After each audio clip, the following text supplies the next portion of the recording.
commence par vous, Perico Légas. Bonne nouvelle si vous comptiez prendre le train pendant la période des ponts de mai. Plus de grève prévue. Les 4 syndicats de la SNCF ont signé avec la direction un accord sur les fins de carrière des cheminots. Ils ont obtenu la cessation anticipée d'activité qui leur permettra de partir à la retraite plusieurs mois, voire 1 an avant la limite légale, et un nouveau temps partiel de fin de carrière pour réduire progressivement son temps de travail avant la retraite. La SNCF qui a donc atténué la réforme des retraites pour obtenir la paix sociale, Perico. Non mais dites-moi, vous vous souvenez l'état dans lequel était le pays à cause de cette réforme des retraites?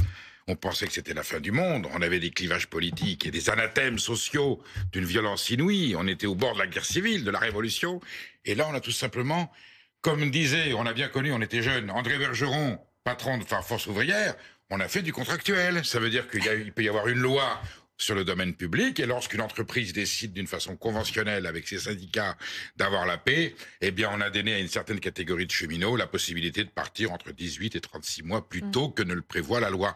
Il n'y a rien d'illégal. Qui paye? Comment? Qui paye? Mais j'espère bien que c'est le contribuable. Ah. Il manquerait plus que ce soit le salarié. Donc c'est les 21 millions de salariés du privé qui, eux, ne peuvent pas passer à côté de la réforme des retraites. Et c'est pas assez. On devrait payer plus pour ces gens-là qui sont des héros. Alors, il n'y a pas à la SNCF que des gens qui sont dans une situation de précarité, mais là, ce sont souvent des cheminots qui sont, j'allais dire, sur le terrain. Et donc, si M. Farandou, qui est un bon président de la SNCF, très critiqué, qui fait une comptabilité assez positive, elle gagne de l'argent, la SNCF, s'il estime nécessaire que les syndicats aient cette garantie pour pouvoir avoir un mois de mai avec les ponts, que tu puisses aller, toi, te promener, grâce à cette négociation, prendre le train. Ils ont pensé à toi, ils ont pensé à nous. Moi, je trouverais plus sérieusement, solution négociée, solution pacifiée, tout le monde est content, la SNCF est contente, et le législateur, c'est donc bien la preuve que cette loi sur le soulève un point, c'est les contribuables qui vont payer. Tout le monde n'est pas content. Tout le monde n'est pas content. La une du Figaro demain matin, c'est un scandale, etc. Il y a un débat. Et le débat, c'est en effet qui paye. Parce que c'est une entreprise qui gagne de l'argent. C'est une entreprise qui a une dette tellement énorme, 1 million de tous. Moi, je veux bien qu'on achète la paix sociale. Je suis tout à fait d'accord, c'est de la bonne gestion. À condition que ça ne fasse pas monter le prix des billets, ni monter les impôts des salariés du privé qui n'ont pas cela. Parce que si j'écoute Perico, j'en déduis quoi? Les agriculteurs sont des nantis, les livreurs Uber sont des privilégiés, mais les cheminots sont des martyrs. À qui il faut éviter les cette agriculteurs, réforme. même chose. Qui paye l'optimisation fiscale des grands pontes du capital qui se mettent des milliards d'euros chaque année dans la poche au détriment du contribuable? Qui paye? Le contribuable? Le grand capital? Quel grand ponte? Bah voilà. Quel grand ponte? Alors, on n'a pas les mêmes copains. Moi, je suis copain avec les cheminots. Et je bois un coup de rouge sur la voie avec eux. Toi, tu vas prendre le thé dans le... Sur la voie, pas quand les trains circulent, Perico, soyez prudents.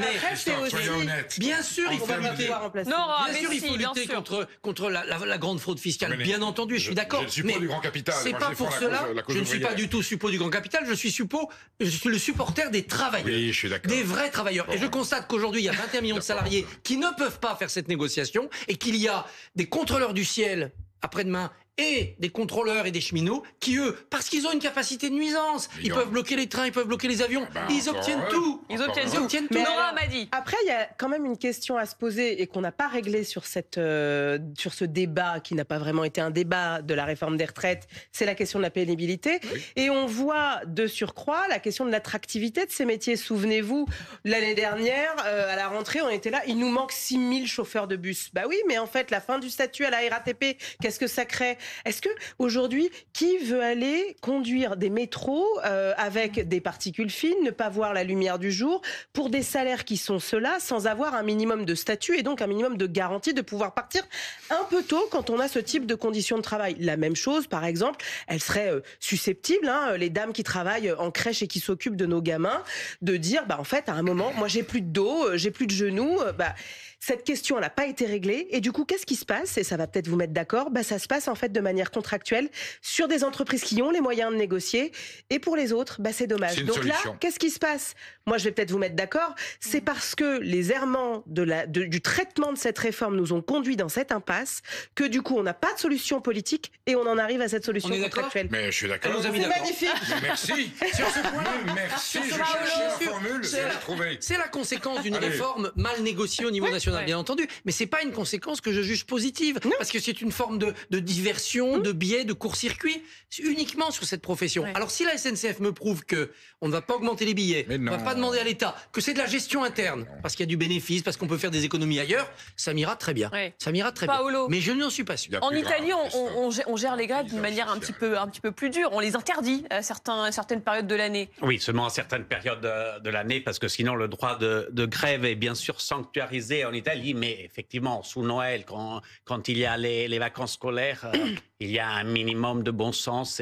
Voilà, on n'a pas ce minimum de bon sens. On n'a pas en France. Les syndicats s'abstiennent aussi parce qu'ils ont aussi des enfants. Voilà, c'est pas du fascisme. Ceci dit, en Italie, nous, on a un petit peu d'avance sur la libéralisation du marché ferroviaire. On avait un monopole très important qui était celui des Ferrovie dello Stato, équivalent de la SNCF. Depuis 15 ans, plus ou moins, cela a sauté grâce aussi aux injonctions de l'Europe qui nous demandait de libéraliser notre marché. Eh ben, vous savez quoi? Il y a un nouvel acteur qui s'appelle Italo qui est rentré dans notre système, a commencé à offrir des services de train. Et ça a eu un effet, mais pas vertueux. Plus, c'est-à-dire qu'un des systèmes ferroviaires les plus nuls d'Europe est devenu, venez en Italie, c'est extraordinaire. Il y a déjà... Et pourquoi? Qu'est-ce que ça a changé Déjà, concrètement? on a aujourd'hui... La concurrence a eu des bienfaits. La concurrence a eu un bienfait incroyable pour baisser le prix des trains. Et en plus... ça offre des services, mais vous avez jamais pris un TGV en Italie, on dirait de monter. C'est extraordinaire, dans le sens qu'il y a eu une sorte de concurrence virtuose. Chacun a eu envie de faire mieux que l'autre, et ça s'arrête pas depuis 10 ans. Donc, moi, vu d'Italie, j'ai en tout cas un bilan très très positif de la libéralisation du marché ferroviaire. Pour vanter le régime de Mussolini, on disait les trains arrivaient à l'heure, pour vous dire dans quel état était le réseau ferroviaire italien. Et aujourd'hui, je prends le train en Italie, mais je n'y vais que pour prendre le train. Non, mais c'est incroyable. Et je reste dans le train. Non, mais moi, j'ai pas envie de descendre. C'est bien.